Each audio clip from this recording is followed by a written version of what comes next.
உங்க பிராண்டுக்கு ரீகால் எப்படி இன்க்ரீஸ் பண்றது ஆர் தெளிவா சொல்லணும்னா உங்க கஸ்டமர்ஸ் உங்களை மறக்கவே கூடாது அப்படின்னா நீங்க என்ன பண்ணணும்? இதுதான் அதிகமா கேட்கப்படுற கேள்வி இல்லையா? ஏன்னா நம்ம வந்து லீட் ஜென்ரேஷன் ஆட் ரன் பண்றோம், ஒரு கஸ்டமர் வராங்க, ஆனா வந்து கொஞ்ச நாள்ல இன்னொரு ஒரு ஆட் பார்த்துட்டு அவங்க உங்களை மறந்துட்டு போயிட்டாங்க அப்படின்னா கஸ்டமருக்கு அக்யூசேஷன் காஸ்ட் கூட வராது இல்லையா? ஸோ இந்த ப்ராப்ளம் உங்களுக்கு வரக்கூடாது அப்படின்னா நீங்க என்ன பண்ணலாம், அதை தான் நம்ம இந்த வீடியோவில் பார்க்க போறோம். ஸோ வணக்கம், நான் சரண்யா நாராயணமூர்த்தி. தமிழ் ஆண்டர்பிரினர் அகாடமியில் ஆண்டர்பிரினர்ஸ் சிம்பிளாக அவங்க பிஸ்னஸ் க்ரோ பண்ணுறதுக்கு especially social media and digital marketing use பண்ணி நீங்கள் எளிமையாக எப்படி பண்ணலாம் அப்படின்றத நான் உங்களுக்கு சொல்லித்தரேன். இந்த மாதிரி இன்னும் நிறைய வீடியோஸ் மிஸ் பண்ணக்கூடாது, ப்ளஸ் ரொம்ப காஸ்ட் எஃபெக்டிவாகவே இருந்தாலும் அட் த சேம் டைம் கற்றுக்கிட்டு ப்ராப்பர் ஸ்ட்ராட்டஜிஸ் இம்ப்ளிமெண்ட் பண்ணி உங்கள் பிஸ்னஸ் எப்படி க்ரோ பண்ணணும் அப்படின்னு நீங்கள் தெரிஞ்சுக்கணும்னா தமிழ் ஆண்டர்பிரினர் அகாடமிக்கு சப்ஸ்கிரைப் பண்ணுங்கள். இன்னும் நிறையா எஸ்பெஷலி மெட்டா ரிலேட்டடான டிப்ஸ் மிஸ் பண்ணிடாமல் இருக்கிறதுக்கு இன்ஸ்டாகிராம் போயிட்டு தமிழ் ஆண்டர்பிரினர் அகாடமி அப்படின்னு சர்ச் பண்ணி அந்த அக்கௌண்ட்டையும் மறக்காமல் ஃபாலோ பண்ணுங்கள். ஸோ இப்போது வீடியோவில் போகலாமா? ஃபர்ஸ்ட்லி பிராண்ட் ரீகால் அப்படின்னா என்ன? இப்போ நீங்க வந்து ஒரு கிளாதிங் சர்வீஸ் நீங்க வந்து கிளாதிங் செல் பண்றீங்க அப்படின்னு வைங்க. ஒரு ப்ராப்பரா எதர் நீங்களே ஒரு கஸ்டம் கிளாதிங் செல் பண்றீங்க ஆர் நீங்க வந்து ரீசேல் பண்றீங்க அப்படின்னா இந்த மாதிரி ஒரு டிசைன் ஒருத்தவங்க பாக்குறாங்க, பார்த்த உடனே டக்குன்னு இதை வந்து நான் இவங்க பிராண்ட்ல பார்த்தேன் அப்படின்னு உங்களுக்கு ஒரு ஞாபகம் வருது இல்லையா? ஆர் இன்னும் சிம்பிளா நீங்க வந்து ஐடியில் சாஃப்ட்வேர்ஸ் வந்து பில்ட் பண்ணி கொடுக்குறீங்க, ஆப் டெவலப் பண்றீங்க, வெப்சைட் பண்றீங்க அப்படின்னா ரேண்டமாக ஒரு 2 ப்ராஸ்பெக்ட்ஸ் பேசிகிட்டு இருக்காங்க, ஒரு 2 பேர் வந்து ஒரு ஃப்ரெண்ட்ஸோட ஒரு கான்வர்சேஷன் இருக்கும்போது ஒரு ஃப்ரெண்ட் வந்து சொல்கிறார், எனக்கு இந்த மாதிரி ஒரு வெப்சைட் பண்ணணும், பட் வந்து என்ன பண்ணுறதுன்னு தெரியல, ஆர் பண்ணலாமான்னு தெரியல அப்படின்னா உடனே இன்னொருத்தர் எனக்கு ஆல்ரெடி இந்த சர்வீஸ் ப்ரொவைடர் தெரியும், அவங்க வந்து நல்லா பண்ணுவாங்க, நீங்கள் பாருங்க. ஆர் இன்னும் கிளாசிக்காக ஒரு எக்ஸாம்பிள் கொடுக்கணும்னு வைங்க, உங்கள் ஃப்ரெண்ட் வந்து உங்ககிட்ட சொல்லிட்டு இருக்காங்க, இந்த மாதிரி வந்து எனக்கு வந்து பிஸ்னஸ் சரியாக போகலை, என்ன பண்ணுறதுன்னு தெரியல அப்படின்னும் போது நீங்கள் இமீடியட்டாக தமிழ் ஆண்டர்பிரினர் அகாடமியோட யூடியூப் சேனல் பார்த்தியா சூப்பராக டிப்ஸ் கொடுப்பாங்க அப்படின்னு நீங்கள் சொல்லுவீங்க இல்லையா? அதுதாங்க பிராண்ட் ரீகால். ஸோ அந்த பிராண்ட் ரீகால் ரேண்டமாக பேசிட்டு இருக்கும்போது டக்குன்னு ஒரு டொமைன் ஆர் ஒரு எக்ஸாம்பிள் சொல்லும்போது உங்கள் பிராண்ட் உங்கள் ப்ராஸ்பெக்ட்ஸும் உங்கள் ஆடியன்ஸுக்கும் ஞாபகம் வந்தது அப்படின்னா உங்கள் பிராண்ட் ரீகால் பர்ஃபெக்டாக இருக்குது அப்படின்னு அர்த்தம். ஆனால் உங்கள் பிஸ்னஸில் நீங்கள் நிறையா தடவை இதனால் எப்படி பண்ணுறதுன்னு எனக்கு தெரியல, என் கஸ்டமர்ஸ்க்கு எப்படி நான் மைண்டில் இருக்குது அப்படின்னு கேட்டிங்கன்னா இந்த 3 விஷயம் நீங்கள் மறக்காமல் பண்ணணும். ஒன்று என்ன அப்படின்னா, ஃபர்ஸ்ட் ஒரு கஸ்டமர் வந்து உங்ககிட்ட வராங்க அப்படின்னு வைங்களேன், அது வந்து உங்களுக்கு விசிபிலிட்டினால வர பெனிஃபிட். உங்களோட ரீல் பார்த்துருக்கலாம், ஆர் உங்களோட வெப்சைட் பார்த்துருக்கலாம், ஃப்ரெண்ட்ஸ் யாராவது ரெக்கமெண்ட் பண்ணியிருக்கலாம், இல்லை ரேண்டமாக உங்களோட ஸ்டோர் பார்த்துருக்கலாம், ஏதாவது ஒரு வழியில் உங்களுக்கு தெரிஞ்சிருக்கலாம். ஆனால் தெரியும் போது அந்த customer for the first time உங்களோட பிராண்டுக்கு அவங்க இன்ட்ரடியூஸ் ஆகிறாங்க. இன்ட்ரடியூஸ் ஆனதுக்கு அப்புறமா நீங்கள் கிளியராக ஒரு நர்ச்சர் ஃபனல் வைக்கணும். ஸோ இப்போ நர்ச்சர் ஃபனல் அப்படின்னா என்ன? இப்போ வந்து லெட்ஸ் சே நீங்கள் வந்து first time Tamil entrepreneur academy எங்கேயோ ஒரு ரேண்டமாக இதோ இன்ஸ்டாகிராமில் ஒரு யூடியூப்ல பார்த்தீங்க, ஆர் ஒரு வெபினார் அட்டென்ட் பண்ணீங்க, ஆர் ஈவன் நீங்கள் மெட்டா பவர் மெம்பராக கூட இருக்கீங்க, ஆர் உங்கள் ஃப்ரெண்ட்ஸ் யாராவது சொன்னாங்க அப்படின்னு வைங்க. அவங்க சொன்னதுக்கப்புறம் நீங்கள் வந்து ஃபர்ஸ்ட் பார்த்தீங்க, பட் அதுக்கு அடுத்து நீங்கள் என்ன பண்ணீங்க, சோஷியல் மீடியா பேஜஸ்க்கு சப்ஸ்கிரைப் பண்ணுங்க, ஆர் வாட்ஸ்அப்பில் எங்களோட குரூப்ஸ்க்கு ஜாயின் பண்ணீங்க, ஆர் எங்கள் ப்ரோக்ராமில் ஜாயின் பண்ணீங்க. ஸோ அப்படி இருக்கும்போது நீங்கள் ஜாயின் பண்ணதுக்கப்புறமா எவ்ரி சிங்கிள் டே நீங்கள் புதுசாக வீடியோஸ் பார்க்குறீங்க கரெக்டாக? ஸோ ஈவன் அந்த வீடியோஸ் நீங்கள் ஃபுல்லாக பார்க்கலனாலும் டைட்டில் என்னென்னு பார்த்துருப்பீங்க, டாபிக் என்னென்னு பார்த்துருப்பீங்க, மெயினாக நான் உங்கள் ஸ்க்ரீனில் வரதை நீங்கள் பார்த்துருப்பீங்க. ஸோ அப்படி இருக்கும்போது உங்களுக்கு டக்குன்னு கம்பெனி நேமோ இல்லை நான் என்ன சொல்லித்தரேன் அப்படின்றது மறக்காது இல்லையா? ஸோ உங்களோட பிரெயினில் உங்கள் சப்கான்ஷியஸில் இது வந்து ரெஜிஸ்டர் ஆகிட்டே இருக்குது. எப்போயாச்சும் நீங்கள் வந்து சாப்பிடுங்களேன், பெஸ்ட் ஃபுட் என்ன அப்படின்னு யாராவது உங்ககிட்ட கேட்டால் டக்குன்னு உங்களோட மோஸ்ட் கம்ஃபர்டபுள் ஃபுட் உங்களுக்கு மைண்டில் வரும்ல, அது எப்படி? உங்கள் பிரெயின் வந்து இது கேட்டால் இதுதான் அவுட்புட், இந்த இன்புட்டுக்கு இதுதான் அவுட்புட். உங்களுக்கு யாரை ரொம்ப பிடிக்கும் அப்படின்னா இன்ஸ்டன்ட்டாக எதிர் உங்கள் பேரண்ட்ஸ் வரும், உங்கள் பார்ட்னர் ஆர் உங்கள் கிட் ஆர் உங்கள் பெஸ்ட் ஃப்ரெண்ட், அது மாதிரி யாரோ ஒருத்தர் சொல்கிறீங்கல்ல, அதே மாதிரி எங்கே போகணும் அப்படின்னு இமீடியட்டாக கேட்டால் உங்களோட பெஸ்ட் வெக்கேஷன் ஸ்பாட் டக்குன்னு மைண்டுக்கு வருதா? ஸோ அது வந்து நீங்கள் ரெஜிஸ்டர் ஆகணும் அப்படின்னு அவசியம் இல்லை, அது நீங்கள் பார்க்கும்போது ஒரு ட்ரஸ்ட் பில்ட் ஆனாலே ஆட்டோமேட்டிக்காக உங்கள் மைண்ட் வந்து அந்த ஒரு சினர்ஜி ஏற்படுத்திடும். ஸோ இப்போ வந்து பெஸ்ட்டாக யார் வந்து ஆட் ரன் பண்ணாங்க, அவர் வந்து ஒரு நீங்கள் டிவியில் வேறு பார்த்ததுல பெஸ்ட் மூவி எது அப்படின்னு கேட்டால் உங்களுக்கு அந்த மோஸ்ட் என்டர்டெயின் மூவி, நீங்கள் எந்த மூவி ரொம்ப என்ஜாய் பண்ணீங்களோ அது இமீடியட்டாக கிளிக் ஆகுதுல்ல.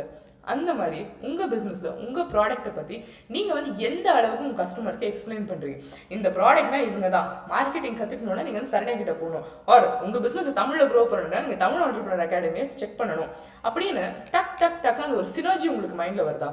இன்கேஸ் வரல அப்படின்னா யூடியூப் வீடியோஸ் எல்லாத்தையும் பாருங்கள், எவ்வளோ எஃபிஷியண்ட்டாக சிம்பிளாக நான் உங்களுக்கு எக்ஸ்பிளைன் பண்ணுறன்றது உங்களுக்கே தெரியும். ஸோ பாயிண்ட் என்ன அப்படின்னா, இந்த மாதிரி டக்குன்னு இந்த சினர்ஜிஸ் வரும்போது உங்கள் மைண்ட் ஆட்டோமேட்டிக்காக ரெஜிஸ்டர் பண்ணுது. உங்கள் பிஸ்னஸ்க்கு இது வரணும் அப்படின்னா இதுக்கான நர்ச்சர் வந்து நீங்கள் 2 வழியில் பண்ணணும். ஒன்று வந்து பப்ளிக் கண்டென்ட், அதாவது உங்கள் இன்ஸ்டாகிராம் அண்ட் உங்கள் யூடியூப். இப்போ நம்ம நிறைய பேர் பண்ணுற தப்பு என்ன, இப்போ ஃபார் எக்ஸாம்பிள் எடுத்து நீங்கள் வந்து இந்த மைக் சேல் பண்ணுறீங்க அப்படின்னு வைங்களேன். நம்ம வந்து இந்த மைக் பற்றி நிறையா போடுறோம், ஃபீச்சர்ஸ் பற்றி பேசுகிறோம், இந்த மைக்கோட ஃபீச்சர்ஸ் என்னென்ன, இந்த மாதிரி சூப்பராக ஒரு ஸ்டாண்ட் இருக்குது, நீங்கள் இப்படி ரெக்கார்ட் பண்ணலாம், ஆர் நீங்கள் வந்து இதோட கிளாரிட்டி நல்லாயிருக்கும், குவாலிட்டி நல்லாயிருக்கும், நாய்ஸ் கேன்சலேஷன் நல்லாயிருக்கும், 100 திங்ஸ் நம்ம சொல்லுவோம் கரெக்டாக. ஆனால் இந்த 100 திங்ஸ் உங்கள் கஸ்டமர்ஸ் வந்து ஞாபகம் வச்சிருப்பாங்களா? பட் அதை தவிர்த்து நீங்கள் என்ன சொல்லலாம் அப்படின்னா, கண்டென்ட் கிரியேட் பண்ணணும்னு நினைக்கிறீங்களா? பெஸ்ட் பார்ட் என்ன தெரியுமா, ஒரு கண்டென்ட் நீங்கள் கிரியேட் பண்ணணும் அப்படின்னா அதுக்கு உங்களுக்கு மோட்டிவேஷன் வேணும். அதுக்கு என்ன வேணும், நீங்கள் வந்து இந்த மாதிரி ஒரு மைக்கை வாங்கி உங்கள் டேபிளில் வச்சிங்கன்னு வைங்க, எவ்ரிடே இதை பார்க்கும்போது அது இது இருக்கே கண்டிப்பாக கிரியேட் பண்ணணுமே அப்படின்னு உங்களுக்கு தோணும் கரெக்டாக. ஸோ உங்களோட ட்ரீம்ஸ் ஒரு கண்டென்ட் கிரியேஷன் நீங்கள் ஸ்டார்ட் பண்ணணும்னு நினச்சிங்கன்னா, சோஷியல் மீடியாவில் நீங்கள் இருக்கணும்னு நினச்சிங்கன்னா இமீடியட்டாக பர்ச்சேஸ் பண்ணுங்கள். இப்போ இதே மைக்கை தான் நீங்கள் அட்வர்டைஸ் பண்ணுறீங்க, பட் டெக்னிக்கலாக பண்ணாமல் ஒரு கஸ்டமர் சென்ட்ரிக்காக கஸ்டமருக்கு தேவையானது எப்படி அப்படின்ற மாதிரி நீங்கள் சொல்கிறீங்க. ஸோ உங்களை அவங்க ஞாபகம் வச்சிருக்கும் போது மைக்கா மட்டும் ஞாபகம் வச்சிருக்க மாட்டாங்க, மைக் செல் பண்ணுறாங்கன்னு மட்டும் ஞாபகம் வச்சிருப்பாங்க, கண்டென்ட் கிரியேஷன் நான் பண்ணணுமா ஃபஸ்ட்டு நான் போய் இந்த மைக் வாங்கணும் அப்படின்னு ஞாபகம் வச்சிருப்பாங்க.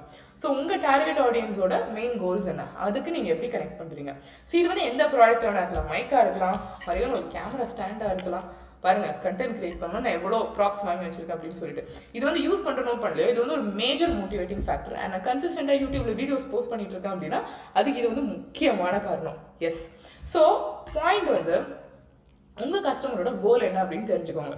கண்டென்ட் கிரியேட் பண்ணும்போது எவ்ரி சிங்கிள் டே இந்த மாதிரி உங்கள் ப்ராடக்ட்டை கனெக்ட் பண்ணுறதுக்கு ஈஸியாக ஏதாவது ஒன்று பப்ளிஷ் பண்ணிகிட்டே இருங்க.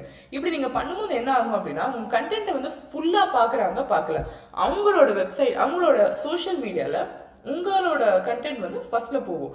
ஸோ போகும்போது இன்ஸ்டண்ட்டாக அவங்களுக்கு ஓகே இது இருக்குது நான் பார்க்கணும். சம்டைம்ஸ் வந்து சேவ் பண்ணி வைப்பாங்க, பட் லேட்டர் ஆன் பார்க்குறதுக்கு அவங்க சேவ் பண்ணாலும் போதும், அதுவுமே உங்களுக்கு அதிகமான என்கேஜ்மெண்ட் கண்டிப்பாக கொடுக்கும்.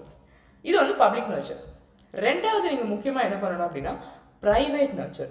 இப்போது ப்ரைவேட் நர்ச்சர் வந்து நான் சொல்ல முன்னாடியே ஒரு டிஸ்க்ளைமரோட சொல்கிறேன், அதிகமாக நீங்கள் பண்ணீங்க அப்படின்னா ஸ்பேம் ரேட் அதிகமாகும். ஸோ அவங்க வந்து நீங்கள் ரொம்ப அனுப்பிட்டே இருக்கீங்க அப்படின்னு ஓப்பன் பண்ண மாட்டாங்க. ஸோ பார்த்து கரெக்டாக பண்ணுங்கள். பப்ளிக் நர்ச்சர் நீங்கள் எவ்ரி டே பண்ணலாம், பட் ப்ரைவேட் நர்ச்சர் ஒரு நாள் விட்டு ஒரு நாள் பண்ணுங்கள், அதுவே அதிகம் தான். ஆர் வீக்லி ஒரு 2-3 டைம்ஸ் பண்ணுங்கள். பட் உங்களுக்கு வந்து நான் கரெக்டாக பண்ணுறேன், நான் வந்து ரொம்ப ஸ்பேம் பண்ணலை, ரொம்ப லென்த்தியாக பண்ணலை அப்படின்னா நீங்கள் எவ்ரிடே கூட பண்ணலாம். இப்போ ப்ரைவேட் நர்ச்சர் அப்படின்னா என்ன, இப்போ பப்ளிக் நர்ச்சர் வந்து நீங்கள் பப்ளிக் சோஷியல் மீடியாவில் பண்ணுறீங்க கரெக்டாக, யூடியூபாக இருக்கலாம், இன்ஸ்டாகிராமாக இருக்கலாம், எனிதிங். ப்ரைவேட் நர்ச்சர் வந்து வாட்ஸ்அப்பில் பர்சனல் கான்வர்சேஷன்ஸ் ஆர் இமெயில்ஸ் அந்த மாதிரி நீங்கள் பண்ணுறது. ஸோ எவ்ரிடே இமெயிலோ இல்லை வாட்ஸ்அப்லேயே நீங்கள் கம்யூனிகேட் பண்ணுங்க. ப்ராட்காஸ்ட்டில் டெய்லியே ஒரு 10 ப்ராடக்ட்ஸ் அனுப்புறீங்க அப்படின்னா கண்டிப்பாக ஸ்பேம் ரேட் இன்க்ரீஸ் ஆகும். ஸோ எவ்ரிடே நீங்கள் அனுப்புறீங்க அப்படின்னா நான் என்ன சஜஸ்ட் பண்ணுவேன்னா ஒரு குரூப் கிரியேட் பண்ணுங்கள், குரூப்பில் உங்கள் ஆடியன்ஸை ஜாயின் பண்ண சொல்லுங்கள், ஸோ தட் அவங்களுக்கு நீங்கள் எவ்ரிடே அனுப்பலாம்.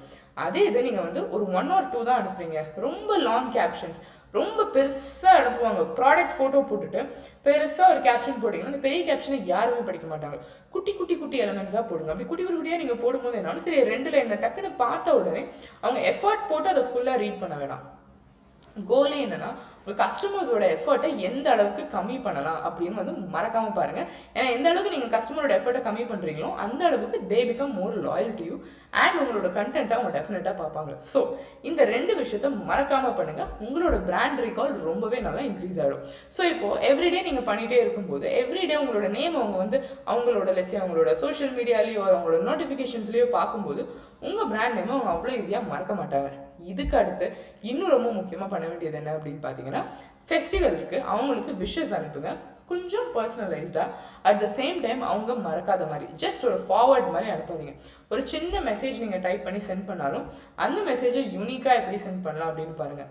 இப்போ ஒரு சின்ன எக்ஸாம்பிள் சொல்கிறேன். ஜொமேட்டோ ஆப் நம்ம எல்லாருக்கும் தெரியும் இல்லையா? ஜொமேட்டோ ஆப்பில் நீங்கள் ஃபுட் ஆர்டர் பண்ணுறீங்க, எல்லாமே ஓகே. ஆனால் ஜொமேட்டோ அப்படின்னு சொன்னால் டக்குன்னு ஒரு மார்க்கெட்டிங் பாயிண்ட் வந்து உங்களுக்கு தெரிய வருது, அவங்களோட ரொம்ப ரொம்ப ரொம்ப கஸ்டமைஸ் பண்ண அவங்களோட நோட்டிஃபிகேஷன்ஸ். அந்த நோட்டிஃபிகேஷன்ஸ் வந்து ஈச் டைம் ஒரு மார்னிங்னா எப்படி வரணும், ஃபெஸ்டிவ் டைம்னா எப்படி வரணும், ஆஃப்டர்நூன்னா எப்படி வரணும், அந்த டைம் பார்த்து கரெக்டாக பண்ணுவாங்க. ஸோ அந்த நோட்டிஃபிகேஷன் வந்து நிறைய சோஷியல் மீடியாவில் வைரல் ஆச்சு. நிறையா பேர் சரி இந்த டெய்லி அதை பார்த்துட்டு வந்து பாரு இப்படிலாம் அனுப்புகிறாங்க அப்படின்னு அவங்க வந்து இந்த நோட்டிஃபிகேஷன்லேருந்து அவங்களுக்கு ஓப்பன் ரேட்ஸ் வந்து ரொம்ப அதிகமாக இருக்கும். ஸோ அந்த ஓப்பன் ரேட் அந்த மாதிரி நீங்கள் உங்கள் பிஸ்னஸ்க்கு என்ன க்ரியேட்டிவாக நம்ம பண்ணலாம், could be anything, literally anything. நீங்கள் வந்து சென்ட் பண்ணுற மெசேஜஸாக இருக்கலாம், நீங்கள் அவங்களுக்கு சென்ட் பண்ணுற ஒரு க்ரீட்டிங்ஸ் நோட்டாக இருக்கலாம், ஆர் வந்து ஒரு விஷ் பண்ணுறீங்களா இருக்கலாம், எனிதிங். இஃப் நீங்கள் ஒரு சர்வீஸ் பிஸ்னஸில் இருந்தீங்க அப்படின்னா இந்த டிப் உங்களுக்கு ரொம்ப நல்லா ஒர்க் ஆகும். நீங்கள் வந்து எவ்ரிடே அவங்களுக்கு ஒரு 1 லைனர் ஆர் ஒரு 2 லைனர்ஸில் ஒரு கோட்ஸ் மாதிரியோ ஒரு மோட்டிவேஷனல் இது மாதிரியோ உங்கள் பிஸ்னஸ் ரிலேட்டடாக நீங்கள் சென்ட் பண்ணலாம். ஃபார் எக்ஸாம்பிள் நான் என்ன பண்ணேன் அப்படின்னா என்னோட கஸ்டமர்ஸ்க்கு எவ்ரி சிங்கிள் டே ஒரு சேல்ஸ் பர்சன் ஒரு பிஸ்னஸில் சேல்ஸ் இன்க்ரீஸ் பண்ணுறதுக்கு நீங்கள் பெஸ்ட்டாக என்ன பண்ணலாம் அப்படின்றத நான் சென்ட் பண்ணலாம். அது வந்து ரொம்பவே நல்லா ஒர்க் அவுட் ஆகும். ஸோ இந்த மாதிரி டிஃப்ரெண்ட் திங்ஸ் வந்து உங்கள் பிஸ்னஸ்க்கு ட்ரை பண்ணுங்கள், உங்கள் பிராண்ட் ரீகாலை இன்க்ரீஸ் பண்ணுங்கள். ஸோ தட் உங்கள் கஸ்டமர்ஸ் என்றைக்குமே உங்களை மறக்க மாட்டாங்க, கன்சிஸ்டண்ட்டாக உங்ககிட்ட வாங்கிட்டே இருப்பாங்க. ஸோ இந்த மாதிரி இன்னும் நிறைய கற்றுக்கணும் அப்படின்னா தமிழ் என்டர்பிரினர் அகாடமி கண்டிப்பாக ஃபாலோ பண்ணுங்கள், இன்ஸ்டாகிராம்லேயும் ஃபாலோ பண்ணுங்கள். அண்ட் இன்னும் ஏன் வெயிட் பண்ணிட்டு இருக்கீங்க? உங்களோட என்டர்பிரினர் ஃப்ரெண்ட்ஸ் யார் வந்து இதை இம்ப்ளிமெண்ட் பண்ணணுமோ அவங்களுக்கும் இந்த வீடியோவை சென்ட் பண்ணுங்கள். இத்துடன் உங்களை நான் அடுத்த வீடியோவில் பார்க்குறேன். Signing off now, Saranya Narayanamurthy.